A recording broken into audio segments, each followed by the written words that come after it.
Então eu quero dizer que nós vamos começar uma nova série hoje e desejar uma boa noite para todos vocês e para aqueles que nos acompanham no YouTube, que tem crescido o número de pessoas, tanto aqui quanto fora do país, que acompanham nossas pregações no YouTube, e especialmente Luana e Sami, que tem que estar aqui na igreja, viu? Tem que estar gravado isso aí. Tem que vir para a igreja, não é só segunda-feira assistir a pregação, não. Amém? Um beijo para esse casal amado. Mas desafiar a você a separar esses 40 dias de oração para que nós possamos consagrar nossas vidas e nossas famílias a Deus. E que o Eterno nos abençoe nesse processo. Hoje eu vou falar sobre os fundamentos do casamento. Começando com algumas manchetes, baseados em pesquisas feitas pelo IBGE. A maioria dos casamentos terminam antes do 15º ano no Brasil. Existe uma pesquisa no Brasil do ano 2002 até o ano 2014, que entre o 5º e o 14º ano, 20% dos casamentos entram em divórcio. Tem uma outra tese mais antiga, que eu até contei aqui para a igreja uma vez, que antigamente tinha aquela síndrome dos 7 anos, né? O casamento durar 7 anos. Aí depois baixou para 3, depois baixou para 4 meses. Eu costumo, na minha tese, é assim: se passar da lua de mel, eu acho que vai durar um pouquinho. Porque está tão sério o negócio que o casamento o casamento na lua de mel já acontece uma desgraça lá, o cara não sabe fazer o negócio, a mulher no dia que acabar o casamento. Então, assim, está triste a situação, porque as pessoas, principalmente os jovens, e esse público aqui do segundo culto é a maioria de jovens, alguns casados, outros não, que tem olhado para esse tipo de estatística. Veja outra, também do IBGE. A taxa de divórcios no Brasil em 2 anos cresceu 45,6%, chegando ao seu maior patamar na história. Isso é um dado ruim, mas eu quero dizer um dado bom também. De que a cada 3 divórcios no Brasil, tem 9 casamentos. Isso é bom, isso nos alegra, nos estimula. Mas o que eu tenho visto muito, inclusive eu tenho me deparado com jovens na igreja, diz assim: pastor, eu não quero casar. Vai casar? E aí, vai arrumar uma namorada, vai casar? Não penso em casar não sei o quê, sabe? Aí o cara decidido, não quero casar. Sim, vem cá, meu filho, você já experimentou se casar para dizer que não quer casar? Então, assim, eles estão tão decepcionados e a mídia está pressionando tanto os nossos jovens que eles já não pensam mais em casamento. Isso é sério, gente. Então, nós temos que ensinar os nossos jovens, na nossa igreja, temos que trabalhar esse tema, porque isso tem sido uma tragédia no nosso meio. Eu fico triste ouvindo jovens falar que não querem casar. Uma outra situação que aconteceu aqui na igreja há pouco tempo, baseado não só o que crente fala, como a sociedade fala. Um jovem chega no meio do grupo dele e diz assim: cara, eu estou namorando com a minha mina há 5 anos, 6 anos, ou sei lá, 3 anos, e a gente está se organizando, vamos casar. O que é que os jovens dizem? Que loucura, bicho! Tá doido? Casar? Tem certeza já? Casar? Espera 15, é verdade. Vai perder sua juventude. Aproveita a vida, mané. Isso aqui é o que a turma diz para quem quer casar. Vai perder a liberdade. E um jovem da nossa igreja ouviu isso há poucos dias. Aqui na igreja, dos cretinos que dizem que são crentes. Porque não é crente, é cretino. Um crente que diz que um crente jovem, sério, que trabalha, que está planejando um casamento, que ele quer casar, aí um cretino diz: não, casar para quê? Vai perder a liberdade. Aí o jovem me procurou, disse: pastor, eu ouvi isso de crente. Eu disse: diga quem ele não quis dizer, porque eu fiquei desesperado. Precisa de um discipulado com marreta esse, viu Elber? Se for velho, não sei, mas se for jovem, a gente tem que conversar com ele. Daqui a pouco vão aparecer ali, calma pastor, hashtag calma pastor. Porque esse negócio está pegando fama mundial. Eu sei que no Zap tem um tal de hashtag calma pastor. Hoje eu estou calmo, gente. Então, essa água tem maracujina aqui dentro.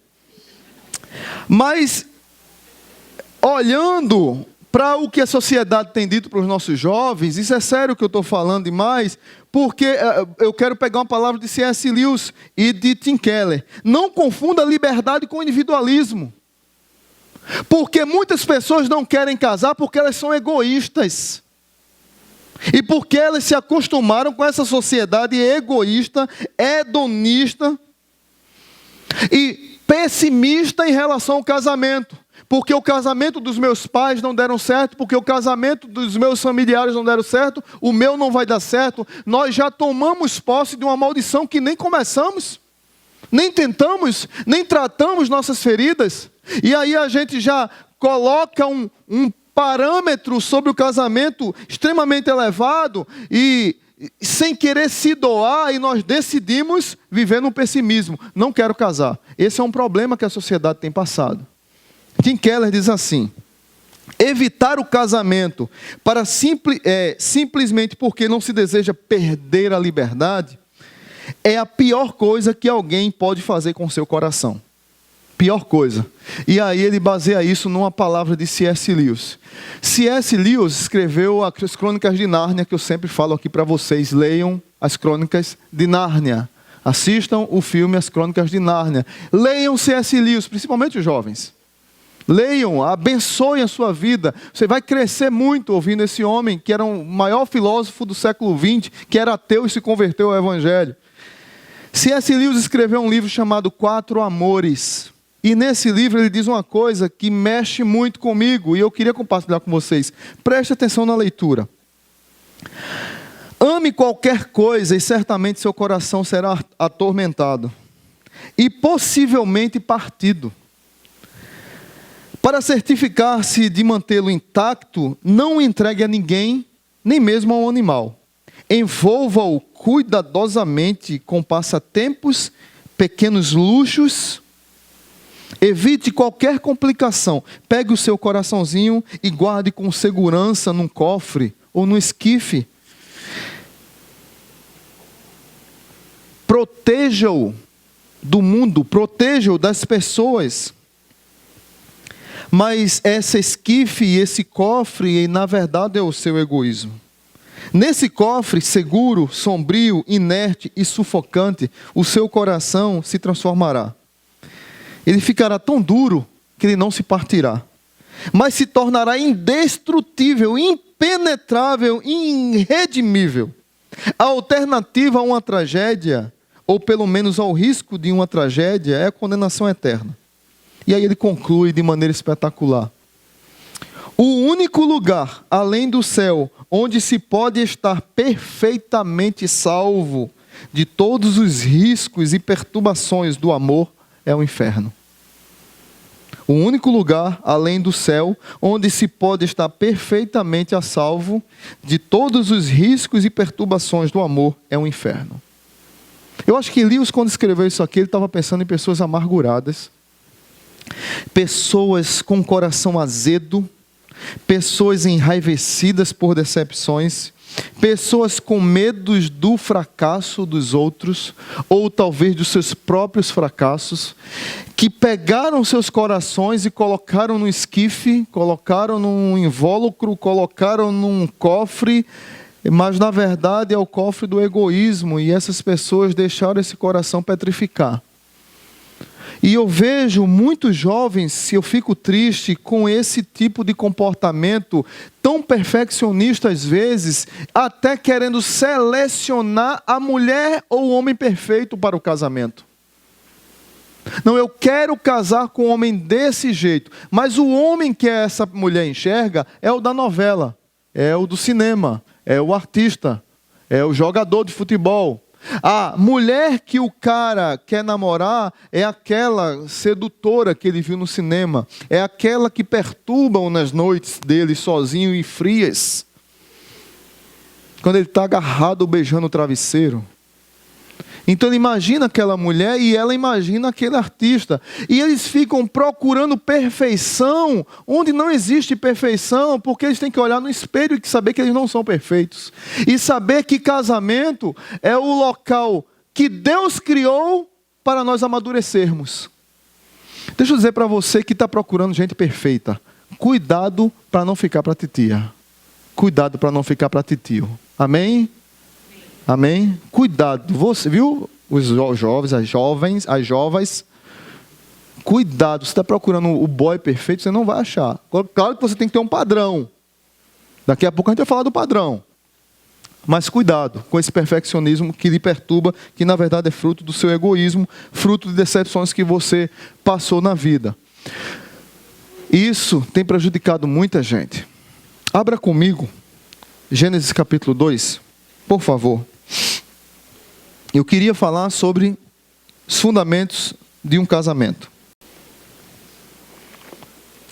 Gênesis capítulo 2. Fiz questão de começar por Gênesis, porque eu poderia usar Mateus, poderia usar Efésios, que falam o mesmo texto e está relacionado a um padrão neotestamentário. Mas eu quis voltar para Gênesis por conta de que é o início de todas as coisas.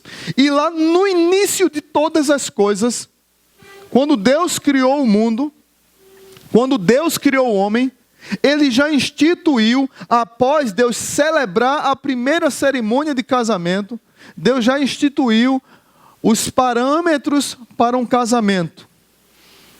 Deixa eu dizer outra coisa aqui. Nossa igreja tem um público grande e tem pessoas que foram feridas no casamento, foram feridas numa experiência conjugal e estão em outra experiência.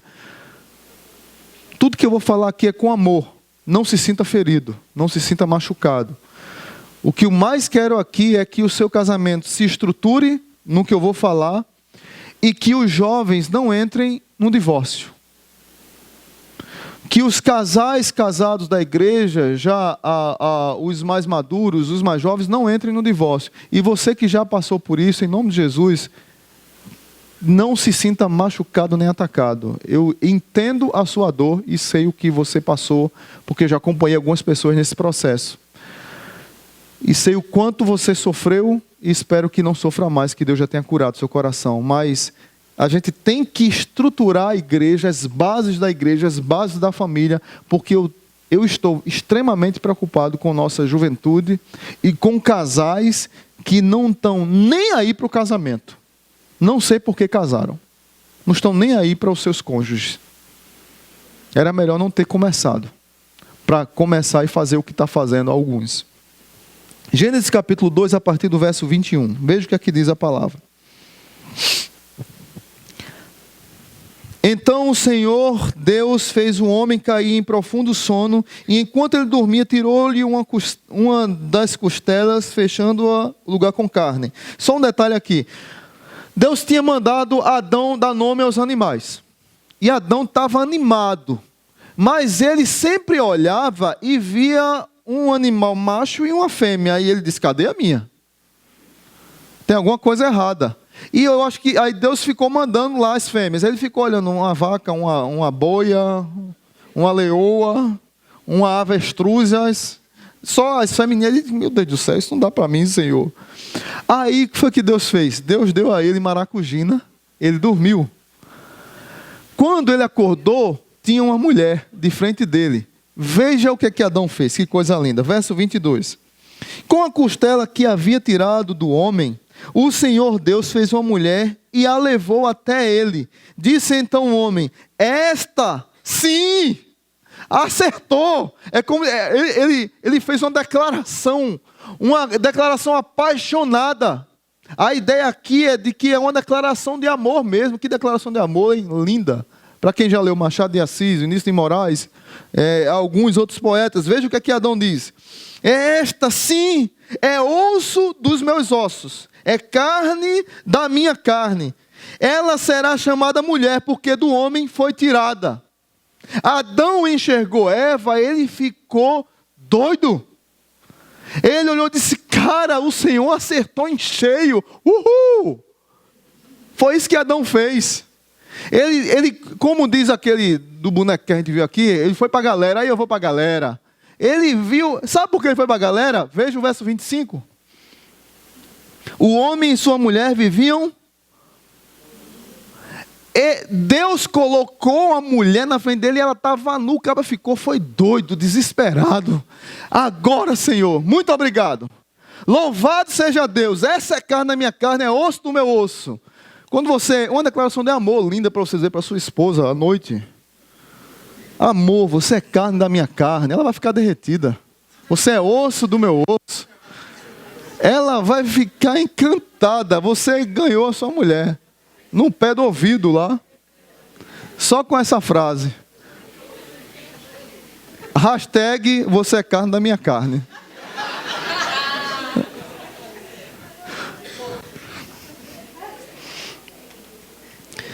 Vamos voltar para o 24. Queria trabalhar o 24. Isso aqui só para vocês entenderem um contexto que a gente está iniciando aqui. 24 diz assim: por esta razão, o homem deixará pai e mãe, se unirá à sua mulher, e eles se tornarão uma só carne. Esse é um dos textos mais importantes da Bíblia. E aqui, nesse texto, com poucas orações, tem os fundamentos para um casamento bem-sucedido. Os fundamentos para um lar bem estruturado. E que, por incrível que pareça, aqui tem tantas lições e que nós as desprezamos. E eu queria começar com o homem deixará pai e mãe, só com essa parte. E daqui tira 3 lições ou 3 dimensões do que é deixar pai e mãe. O texto está dizendo, por esta razão, por que razão? Deus criou a mulher para o homem. Fez a primeira celebração do casamento e disse, agora vocês vão viver baseados na palavra. Por esta razão, o homem deixará pai e mãe. 3 dimensões aqui. Primeira dimensão física, dimensão geográfica. Deixará é sair de casa. Deixará é casar e ir para sua casa. Deixará é você não perder o vínculo com seu pai, o vínculo com a sua mãe, não ter vínculos de dependência, mas ter vínculos de interdependência. Muitas pessoas têm passado por, e eu quero juntar isso aqui com outra dimensão. Dimensão física, geográfica, de sair de casa, com a dimensão financeira. Então, 2 dimensões, física e financeira. Deixará o homem pai e mãe, financeiramente e geograficamente. E os 2 se tornarão uma só carne. Muitos casais têm sofrido por não aprenderem essa lição. E eu quero dizer, eu não quero aqui colocar peso no coração de ninguém. Tem pessoas na igreja que moram na casa dos pais por alguma situação financeira, por alguma crise que passou, ou já casou numa crise. E não estou dizendo que você vai fazer loucura, não é isso não. Prefiro que você se conserte e saia. Mas saia, não fique. Você casou para morar com a sua esposa, na sua casa. Você casou para morar com seu esposo na sua casa, não na casa dos seus pais. É isso que a Bíblia ensina. Você casou não foi para depender do seu pai, foi para interdepender do seu pai. E o que é interdepender do seu pai e da sua mãe? É quando ele precisar de você, você está lá disponível para ele, até financeiramente. E quando você precisar dele, ele está disponível para você se ele tiver condições. Agora, não depender completamente. Porque se você casou, você tem que pagar um preço.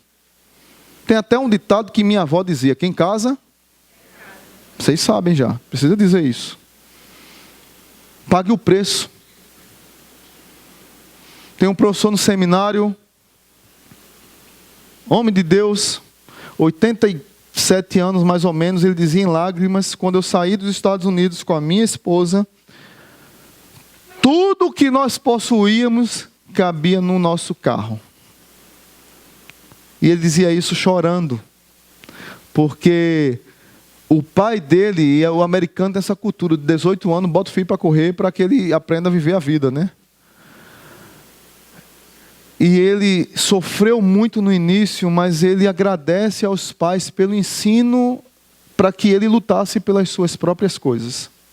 Porque a gente vive numa geração de que os pais, eu não sei, gente, mas eu preciso fazer um estudo sobre isso.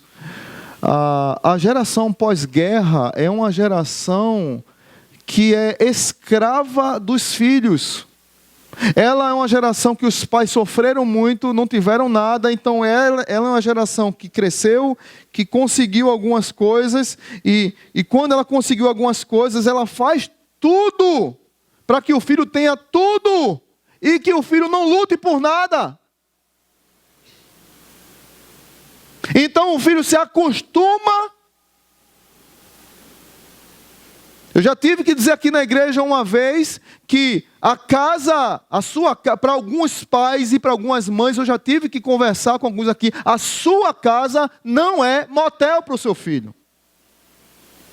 A sua casa não é motel para a sua filha.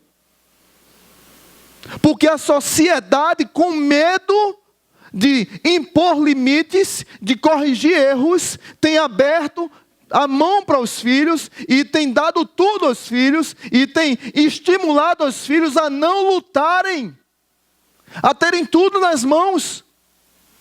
E uma das coisas básicas, basilares do casamento é: deixará o homem pai e mãe e se unirá à sua mulher.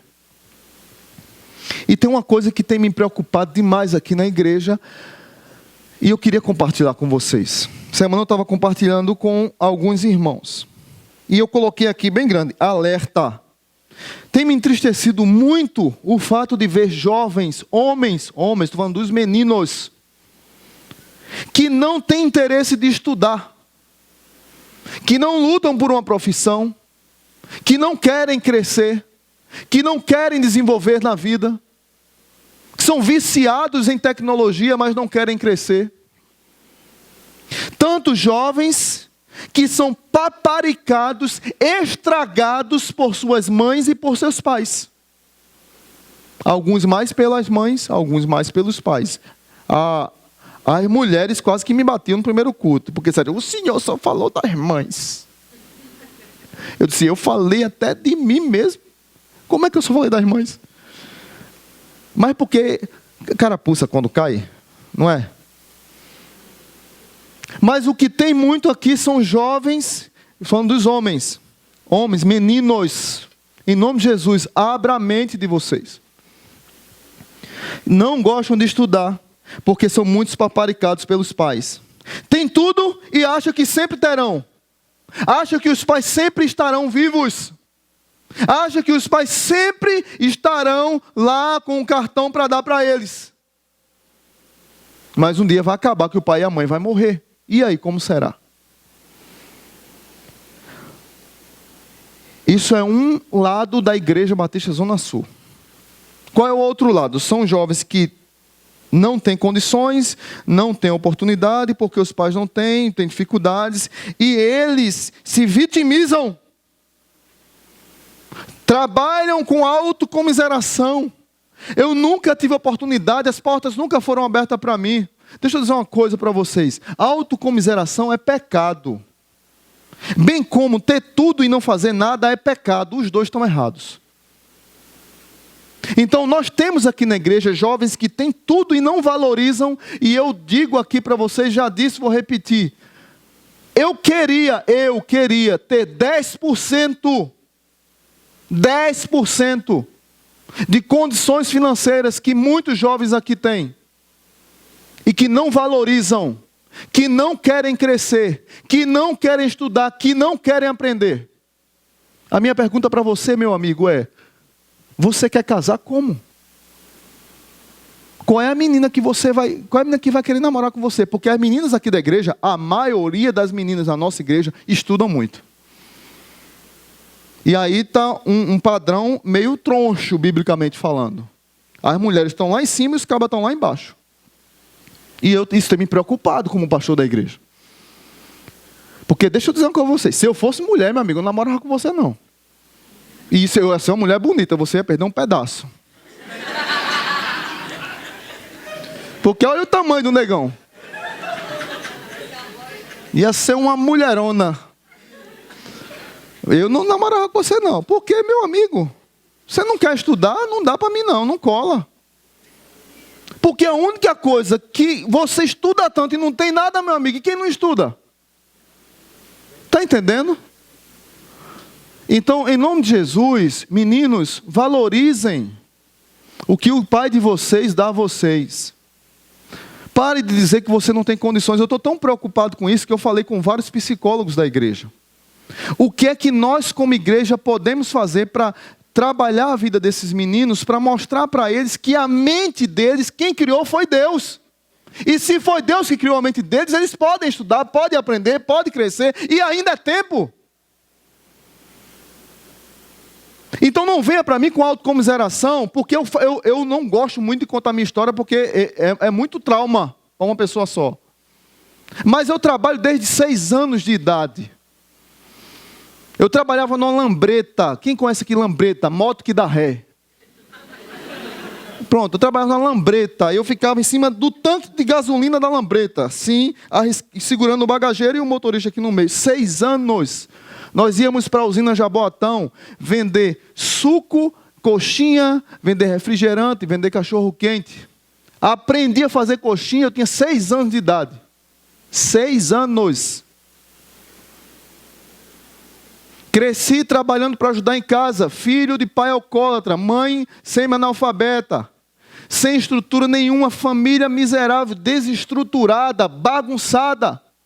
Quando queria beber água, que abria a geladeira, sabe como é que abria a geladeira lá em casa? Era com as 2 mãos, para pegar a porta assim e botar aqui do lado. Desse jeito. Duvido que tem alguma geladeira aqui assim, duvido. Tem alguma aqui assim? Eu duvido. Era com as 2 mãos assim. Quando olhava lá, animado, vou comer alguma coisa, só tinha água. Garrafa PET de 2 litros, pernambucano aproveita tudo. Não tem aquela garrafa bonita que você compra na Esquisita, não. Nem naquele lá internacional, não. Era garrafa PET de 2 litros, com gosto de refrigerante ainda, a água. Era assim. E sabe o que tinha para comer? Manga verde com sal. Eu estou falando sério, eu cresci assim, a minha vida assim. Não é fácil, gente. Miséria grande, desgraça grande. Mas é interessante, eu trabalhava com esse cara, meu irmão tinha um restaurante na frente da nossa casa, meu irmão colocava lá, no carro lá, como é o nome daquele, papelão. E a gente se virava para ajudar a nossa casa, para colocar comida dentro de casa. Quando eu cresci, sempre gostei de estudar. Sempre gostei. Eu queria passar num concurso. Eu disse, eu quero fazer escola técnica. E eu lembro como se fosse hoje, eu procurei um cursinho lá em Jaboatão, curso Sigma. Falei com os professores e eu disse assim, o que é que eu poderia fazer? Vocês sabem, vocês conhecem minha realidade, os professores me conheciam. Eu não posso estudar, não tenho condição de pagar, mas eu queria estudar. Queria que vocês me ajudassem. Eles disseram assim, não, quer que você pense alguma coisa? Eu quero entregar panfleto aí no metrô. Metrô é 10 mil pessoas em meia hora, meu amigo. Eu entrego panfleto aí, eu estudo de graça. Ou então, dá um jeito. Aí eles disseram, não, Marcelo, melhor, pela sua ousadia, vamos fazer um projeto aqui. Aí o cara escreveu um projeto na hora. Ele disse, eu vou ligar para as escolas, falar com os diretores, você vai nas escolas, fala de sala em sala do curso, entrega os panfletos e dá um panorama do que é o curso. Porque o curso realmente aprovava muita gente em concurso. E eu fiz isso. Rodei Jaboatão, Cavaleiro, Recife, fazendo tudo isso. Estudei de graça nesse cursinho. Passei na escola técnica, passei para fuzileiro naval, passei para aeronáutica, passei para Macossa, uma empresa de tratores lá de Pernambuco. Eu corri atrás. Eu não fiquei viciado na autocomiseração ou na miséria. O que eu quero dizer é que oportunidades têm e aparecem para quem quer. Para quem não quer, ela não aparece mesmo, não. Então eu fico triste quando eu olho para a nossa igreja, a realidade de condições que muitos jovens têm aqui, e não valorizam isso. Eu quero alertar as meninas, cuidado com quem você namora. Porque se o cara não gosta de estudar, ele não gosta de trabalhar, ele não valoriza pai, não valoriza mãe, não valoriza nada. E quando o texto diz aqui, O homem deixará pai e mãe, física e geograficamente, está falando do cara como provedor, ele ralar para ele manter a esposa dele. Então você tem que abrir o olho, meu irmão. Diga aí para quem está do seu lado. Disseram que ia levantar uma plaquinha. Não, pastor, pelo amor de Deus. Diga para quem está do seu lado, principalmente para os homens. Abra o olho. Diga aí para quem está do seu lado. Diga aí. Outra dimensão. Gente, eu estou preocupado com isso. E eu fiquei feliz porque quando eu estava ali na porta, mais psicólogos me procuraram. Pastor, a gente precisa fazer um trabalho nisso. Saber o que é que bloqueia esses meninos. Em nome de Jesus, nós vamos abençoar esses meninos da igreja. E meninas também que estão... Eu não sei o que é que está acontecendo, mas a gente tem que ajudar. Outra dimensão aqui. E aqui, vamos agora a lixa vai ser grossa, viu? Deixará pai e mãe. Terceira dimensão. Do respeito afetivo. Você precisa cortar o cordão umbilical. Se o médico não cortou quando fez a cirurgia, vamos ter aconselhamento pastoral para cortar cordão umbilical. Amém? Hashtag calma pastor. Porque não tem condições, meus irmãos. Não tem condições. A menina casa, o rapaz casa. Primeiro que a sogra fica desesperada. Essa bruxa apareceu para roubar meu filho. Porque assim, olha, nora, é assim que a mãe dele olha para você, como uma bruxa. É sério. Só as mães que não têm esse problema. E os pais, tirando eu, né? Olha para os cabas como um sem vergonha que quer pegar minha filha. Não é? Não é assim? Eu não sou assim. Sou não. Mas o que eu quero dizer e trazer aqui para a nossa realidade é que o casal, quando decide fazer um casamento, decide viver uma nova vida, eles devem ser responsáveis. Eles decidiram viver uma nova realidade. E os pais têm que parar de se meter no casamento dos filhos. Se o seu filho gosta de móvel de tal jeito, que seja, não é do seu jeito, mãe. Não é porque você deu, não é porque você comprou que tem que ser. É do jeito da nora. Você chama ela de bruxa, mas é a casa dela, não é sua. Não se meta. Para de querer bagunçar com a vida dos outros.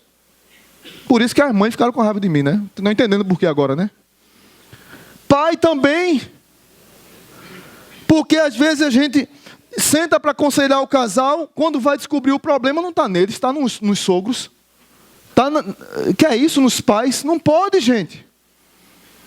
Já tive que aconselhar casal aqui na igreja que a mãe do noivo ficava assim: você não faz a comida para o meu filho, o que eu faço?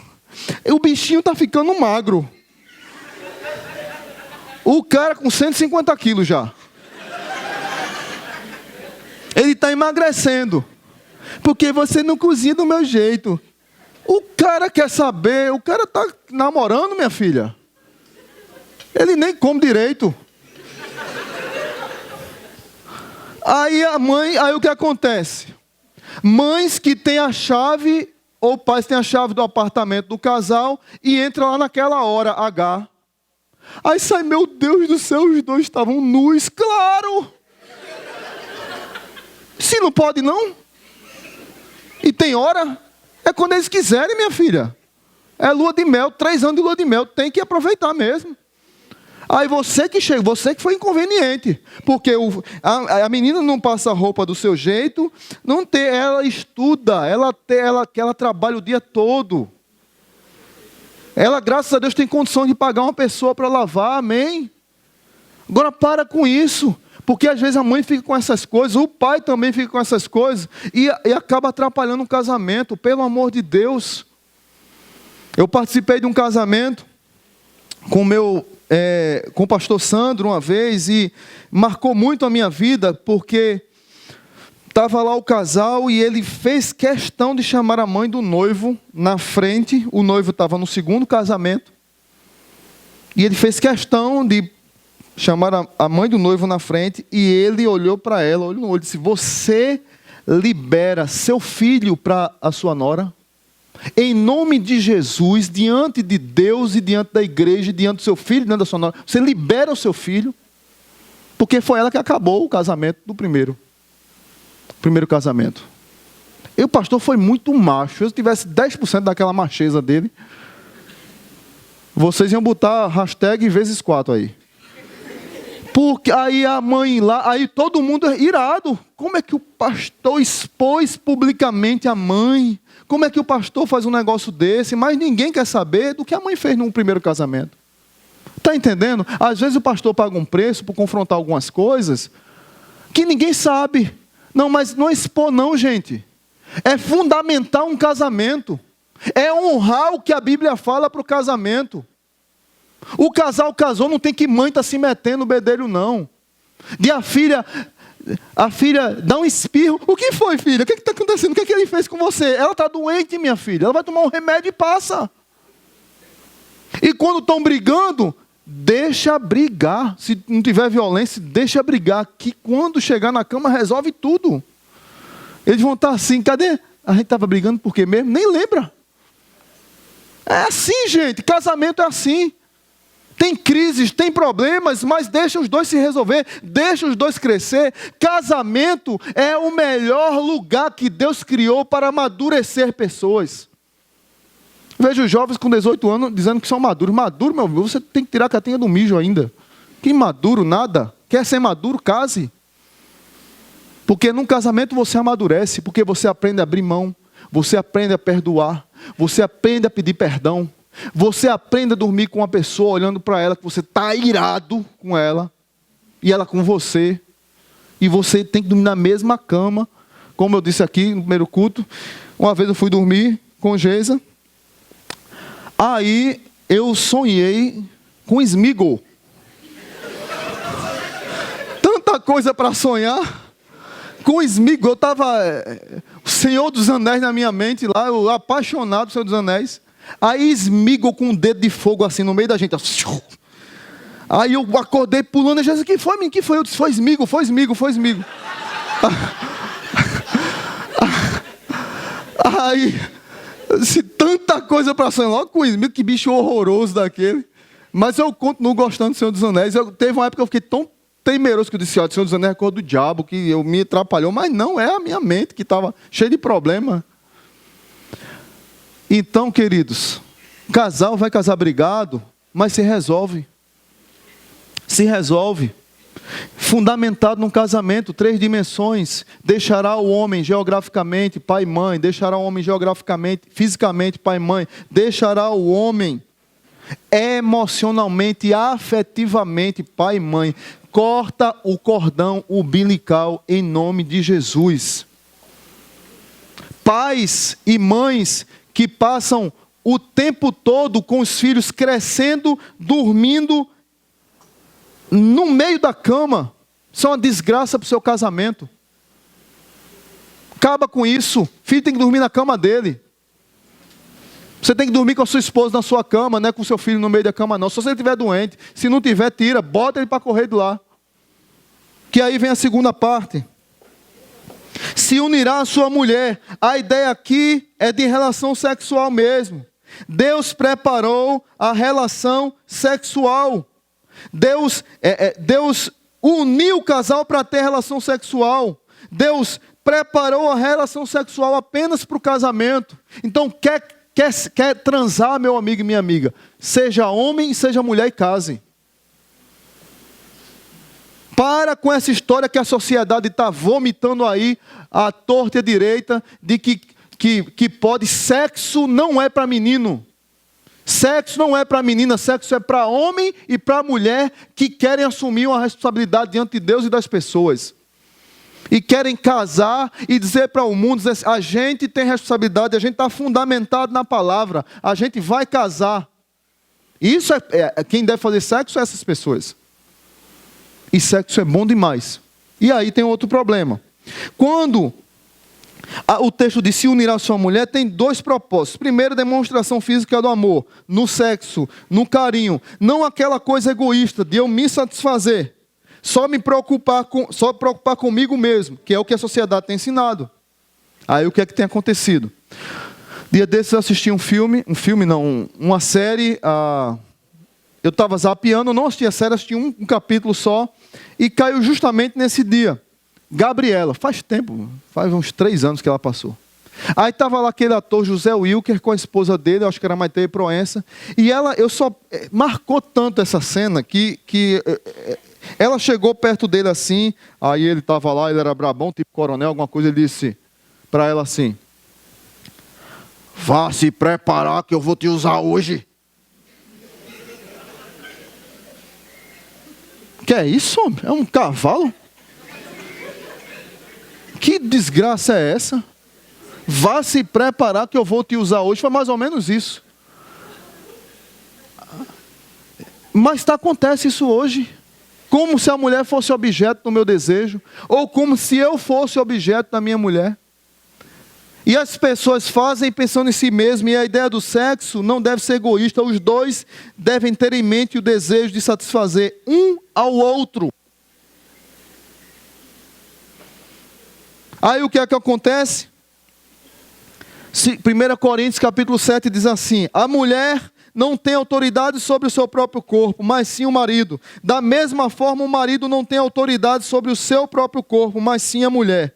Não se recusem um ao outro. Veja bem o que o texto diz. 1 Coríntios capítulo 7, verso 5 agora. Não se recusem um ao outro. Não se recusem um ao outro. Paulo é bem duro nessa posição, exceto por mútuo consentimento. E durante certo tempo, para que se dediquem à oração. Depois unam-se de novo, para que Satanás não os tente por não terem domínio próprio. Aí eu vejo casais com qualquer briguinha, não namora mais. Estou com raiva. Resolva, meu filho, e vá namorar. Estou com raiva, não vai fazer nada. Quando a mulher se nega ao marido, ela está dizendo para ele: vá se prostituir. Porque o diabo aproveita isso, meu irmão e minha irmã. Cuidado com como é seu relacionamento com o seu esposo.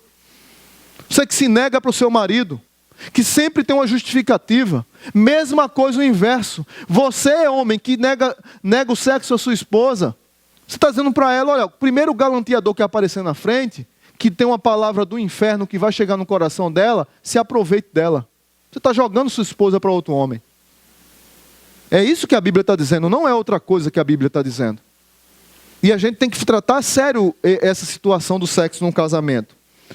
Porque, infelizmente, é isso que tem acontecido. Costumo dizer assim: cara, tá brigado, toma maracujina. Depois toma Red Bull e vai fazer a festa. Aí depois vem para a igreja contar o testemunho. Quem tem coragem? Ninguém tem, né, gente? Pastor, valeu pelo Red Bull e valeu pela maracujina, deu certo. Outra coisa também, o sexo é para fazer filho também. A sociedade tem dito. A sociedade praticamente hoje diz que ter filhos é pecado, é quase que é pecado ter filhos.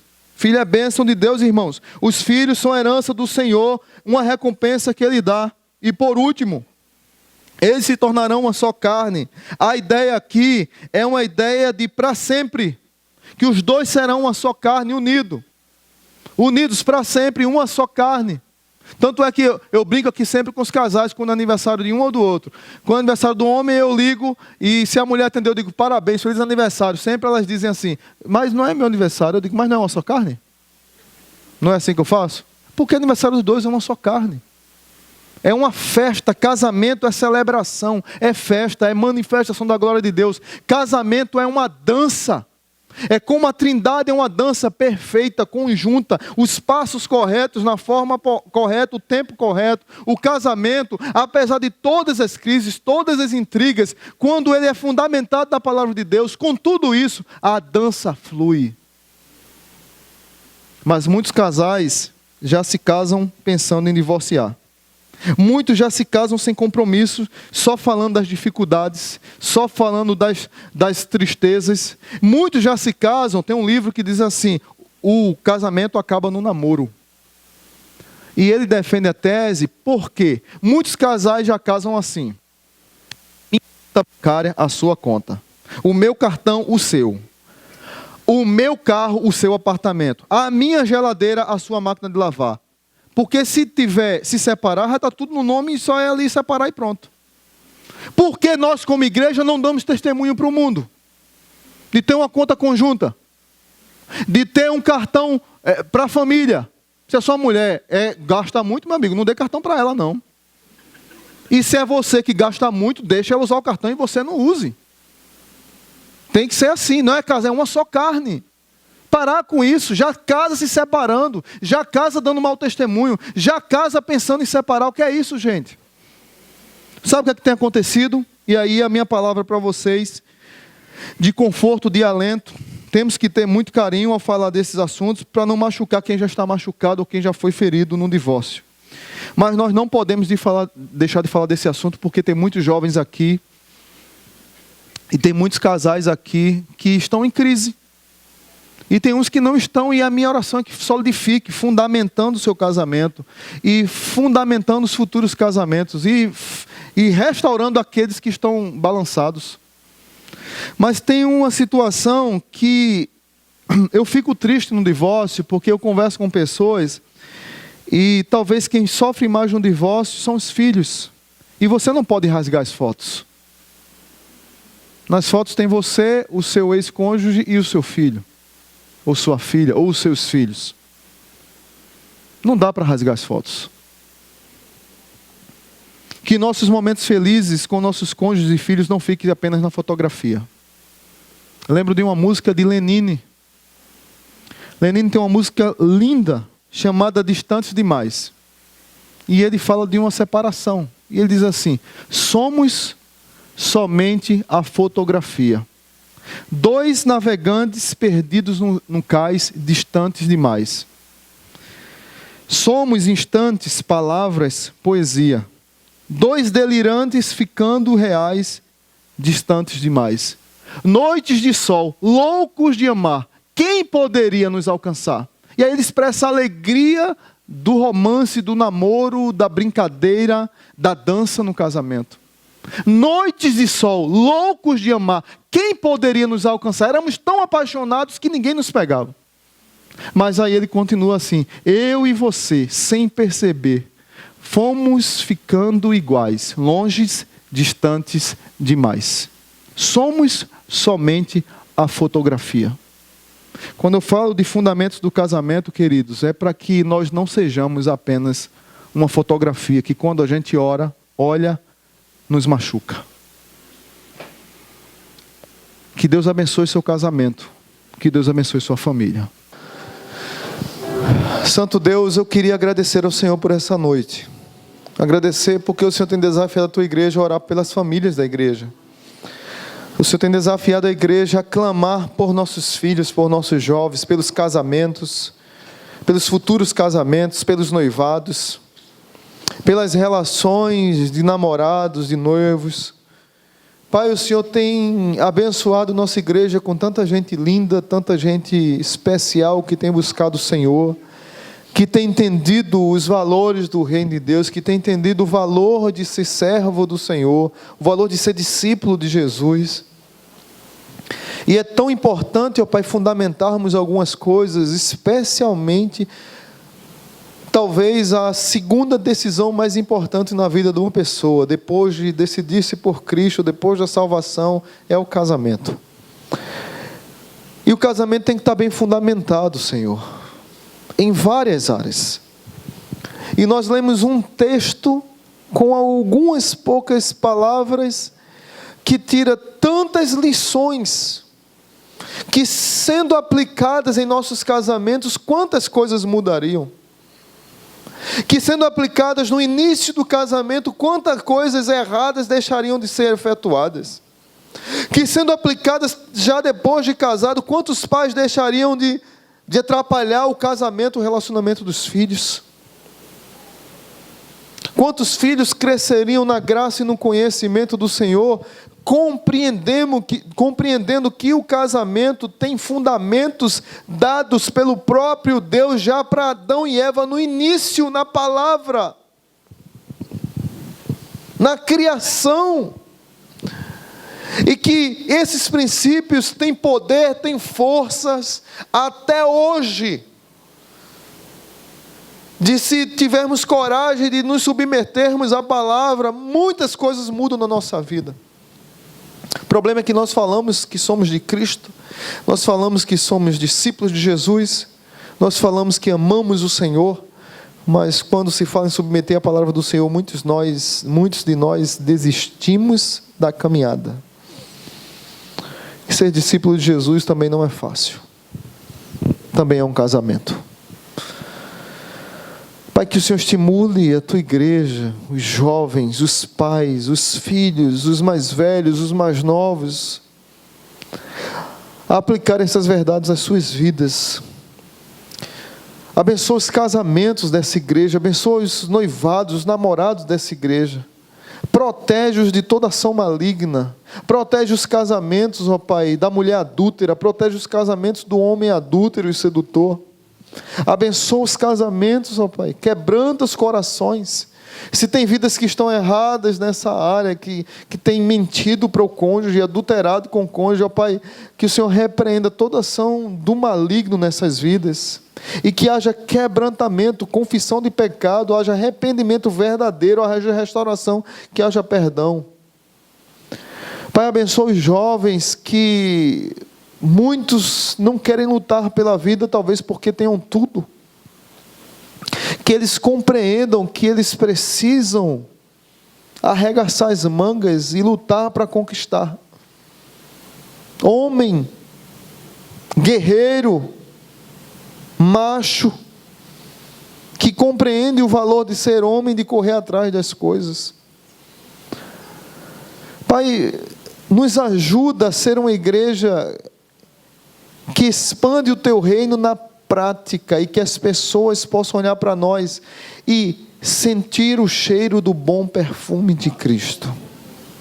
Que o amor de Deus, o nosso Pai, que a maravilhosa graça de Jesus e que a comunhão do Espírito nos acompanhe e nos abençoe. No nome de Jesus. Amém. Se você está com a sua esposa, dê um beijo na sua esposa. Dê um cheiro no seu filho.